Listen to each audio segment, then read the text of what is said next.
Hi, I'm Josh Rush. I'm the CEO and co-founder at SURREAL. SURREAL is the industry's first and leading metaverse publishing platform as a service. And I am so excited to be here today at the second annual Metaverse Spectrum Business Conference and Expo to be talking to you about the future of spatial engagement and how we build on the momentum that we've seen over the last couple of years with the metaverse. So the future of the internet as we know it is in 3D. And I'm not talking about, the Zuckerverse or Sandbox or Decentraland. I'm talking about high fidelity, beautifully rendered, AAA video game quality 3D experiences like the ones that you see on the screen right here. The challenge with building these types of platforms, or these types of experiences, they're oftentimes costly. They can take 12 to 18, even 12 to 18 months, even 2 years to develop, and millions of dollars. Not to mention the time that it takes, away from your business activities. And so this is where SURREAL comes in. As like I said, the first and leading industry platform for metaverse streaming, publishing, and deployment and management tools. SURREAL enables developers, agencies, businesses, brands, and organizations with a suite of tools that help them develop these types of photorealistic multiplayer experiences that run in the browser. So it's as easy as a website. And we're able to publish these things out and manage them at scale, literally in minutes, which allows you to focus on what matters most, which is driving value for your business, building a content that's going to matter for your customers, and making sure that you can get that out there to them quickly and as seamlessly as possible. So, at SURREAL, when we think about the M word, which is, obviously become a bit of a pejorative over the last few years, it sort of means everything and nothing depending on who you are and how you're engaging with it. But the metaverse has this tremendous upside. It's been predicted by technology consulting giants like McKinsey and Accenture, Deloitte, to potentially be as big as $5 trillion over the next 10 years. And this is a number that's simply too big to ignore. And we see, and we have seen, especially as the metaverse has begun to mature in the last 12 or 18 months, tremendous opportunities in e-commerce, virtual learning. So this would be like skilling or operational training, and advertising across mediums. So when we think about the potential impact for, metaverse and driving spatial engagement, we're talking about something that is literally as big as the internet itself, right? So, creating these types of experiences for customers is nearly, the opportunities for creating these types of experiences for customers is nearly infinite. And despite recent headwinds, which we've seen, I guess we started to encounter these as early as last summer, but definitely through the fall of 2022, some headwinds as AI started to rise up against metaverse, both in terms of media attention, but also technology investment. We're starting to see that pendulum swing back. We see with the announcement of the Apple Vision Pro a ton of excitement, specifically around the enterprise, around how they're going to use spatial 3D metaverse technologies and platforms, not only to be able to reach B2B audiences, but also B2B2C audiences.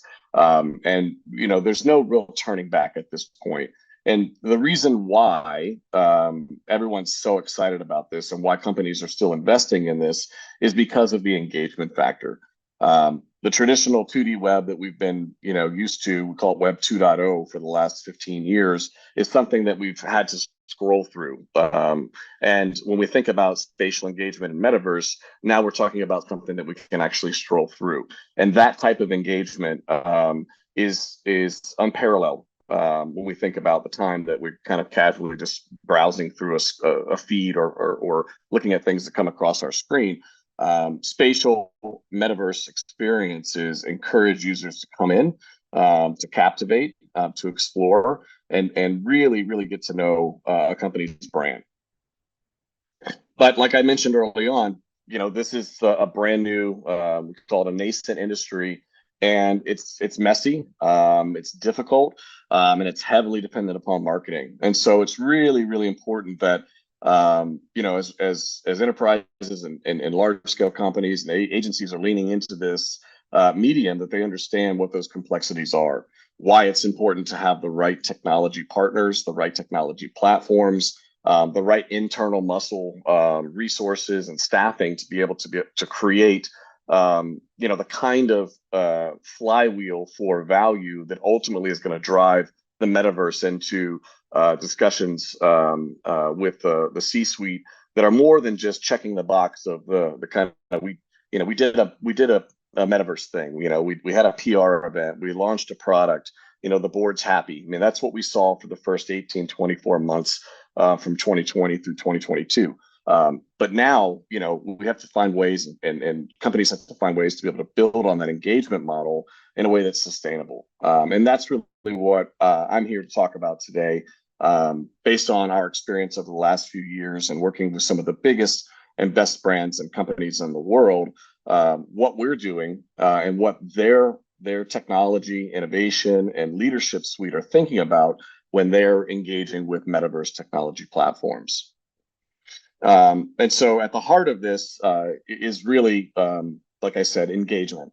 This is the holy grail of why companies were excited about metaverse to begin with, why enterprises are leaning in, why brands and agencies are continuing to build in the space. Is because we see this tremendous white space that exists between the time that a consumer or a customer will interact with your brand online to the time that they actually go in and either make a purchase or begin to have more of an informed opinion about your product, brand, or service that they might actually convert to a sale or an acquisition. Traditional engagement for digital marketing might be 7 or 8 seconds to a few minutes of time online, whereas in the metaverse, we see 30, 35, 40, 50, 60 minutes of engagement, captive engagement, audience engagement. So knowing how to build on that and knowing how to keep customers coming back, not once or twice, but 30, 60, 90 times, is where we start to map out what we call Spatial X at SURREAL. And this is about looking at 3 different layers. You've got sort of the create and develop layer. You've got a build and operate layer. And then you've got the distribution and devices that customers are going to be consuming these experiences on. So at we'll call it the create layer. This is where you've got real-time 3D rendering. So whether you're using Unity, Open 3D, or Unreal Engine, like SURREAL is currently built on, the idea that you can have a pipeline for development and a repository of real-time ready. When we say real-time ready, we're saying metaverse ready 3D assets that you can begin to deploy out across different channels in a metaverse fashion is step number 1.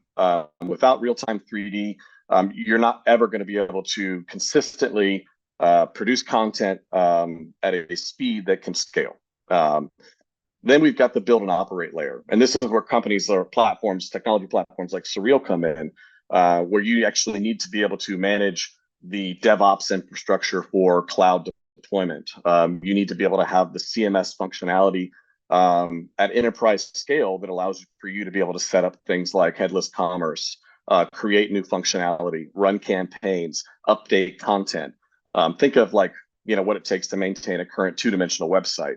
SURREAL and other companies like ours provide technology solutions, content management solutions, and cloud infrastructural management tools that allow you to be able to manage these experiences at scale. So you can have a multi-tenancy of different 3D experiences running in the web simultaneously and have the tooling to be able to manage those across the entire organization.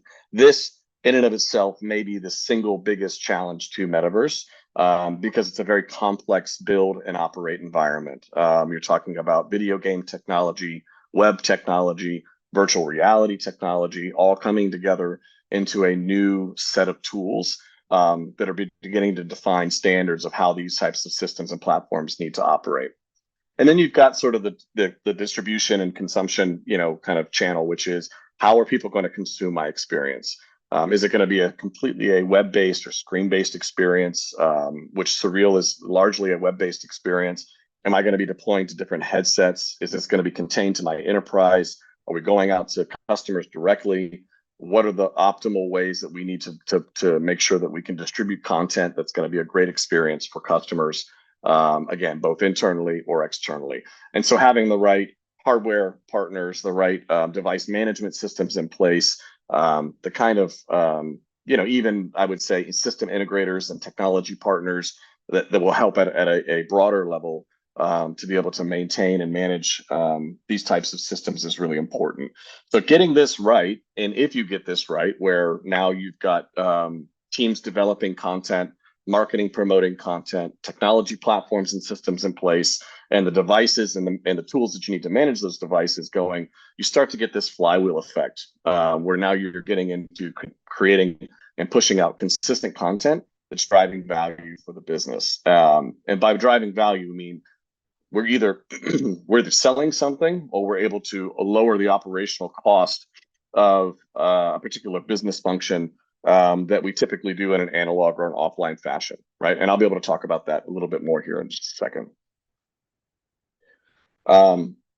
So when we think about, again, SURREAL as a platform, there's a handful of others like us out there that are reputable, have been doing this for the last several years at a, like I said, a reputable scale. Ours is meant to be like a WordPress-like editor for Metaverse. That's a real oversimplified way of describing what our platform does. But it takes the time to development from, like I said, 24 months down to minutes, days, or months, depending on the complexity of the type of project that you want to push out to the market. But we're able to, really get your development teams rapidly prototyping, testing, and deploying in near real-time speed without ever having to know how to build a multiplayer video game, knowing how to run the DevOps infrastructure that connects all the cloud resources that makes these experiences available online, having different types of functionality like video, voice, text chat, e-commerce systems, etc. That's what our platform does out of the box. And it solves for about 80% of the problems that most customers want to solve for.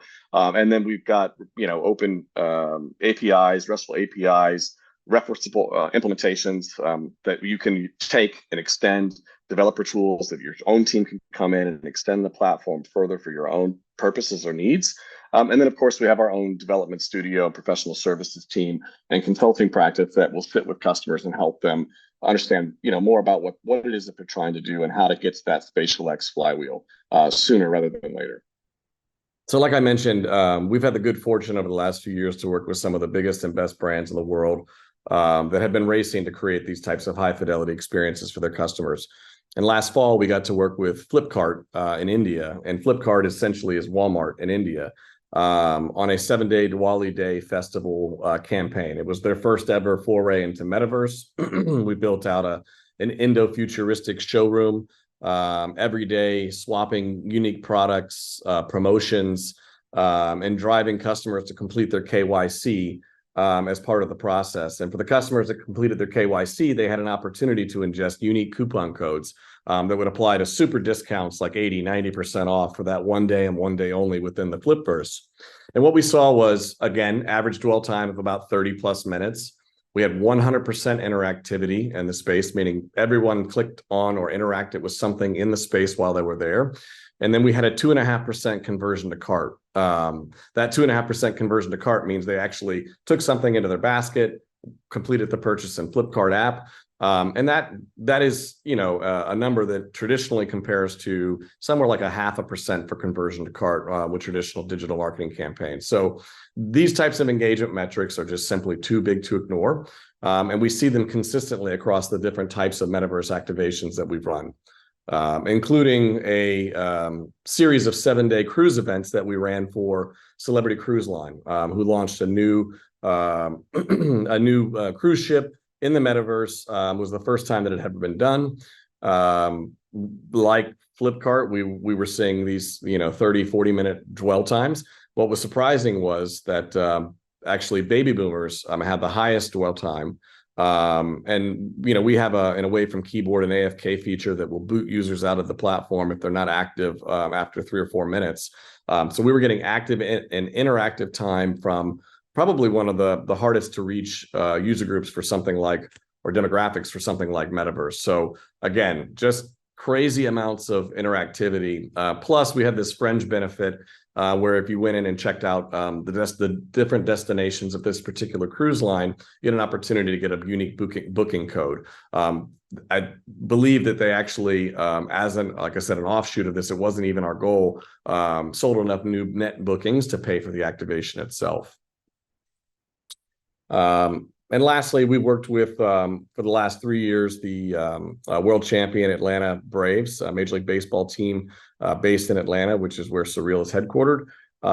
We built Digital Truist Park as a one-to-one replica of the actual facility where the Braves play day in and day out, 162 games per year, as a way to drive fan engagement, build brand loyalty, and create a space where fans could actually interact with the club, with the players, and with some of the personalities in ways that you just couldn't do in real life. So we ran this year 40 events inside of the Metaverse, where an hour before the actual game started, a home game started, fans could come in, interact with some of the radio host, talk show personalities, meet with actual Braves players in a press conference style event, do Easter eggs and achievement type systems to collect points and score tokens that would convert to both merchandise, digital, physical, as well as opportunities to win tickets. And the Braves continue to build on the success of this program, which was the first of its type across any sports team.